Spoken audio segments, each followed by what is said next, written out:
مولانا فضل الرحمن وایي کوم ټوپک چې د اسلام خلاف کاریږي هغه جهاد نه بلکې ترهګري ده. درنو لیدونکو ستړي مشئ.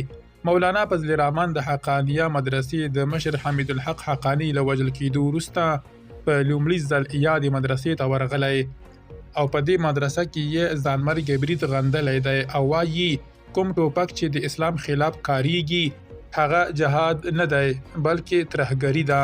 نوموړي ویلي د حقانیه مدرسې پر مشر حمید الحق حقانی برید زما پر کور او مدرسې برید دی. مولانا حمید الحق یو بې زیانه دینی عالم و. له حقانیه مدرسې سره یې تړاو جرم و.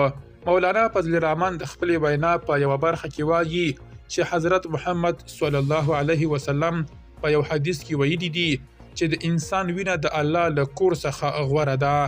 مولانا فضل الرحمن وایي چې 2 ورځې وړاندې هم په بلوچستان کې د تراوو د لمانځه پر مهال په یو جومات کې یو دینی عالم په نښه شو.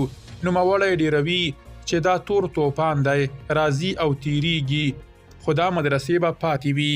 د مولانا فضل الرحمن پر باور هغه کسان چې داسې کړنې ترسروي ظالمان او ترهګر دي.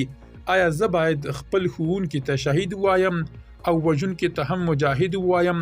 دا نشي کېدای. مولانا فضل الرحمن په ټینګار سره ویلي چې دا مدرسې جوماتونه او ملایان به ژوندي او خوندي پاتې شي او دښمن به پښیمانه وي. تر اوسه کومې ډلې په خیبر پښتونخوا کې د اکوړه خټک حقانیه مدرسې پر جومات د برید مسؤلیت پر غاړه نه دی اخیستی.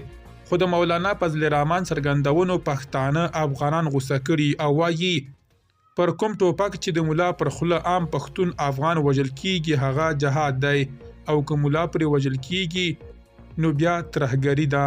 درنو لیدونکو له مالتیا مو مننه.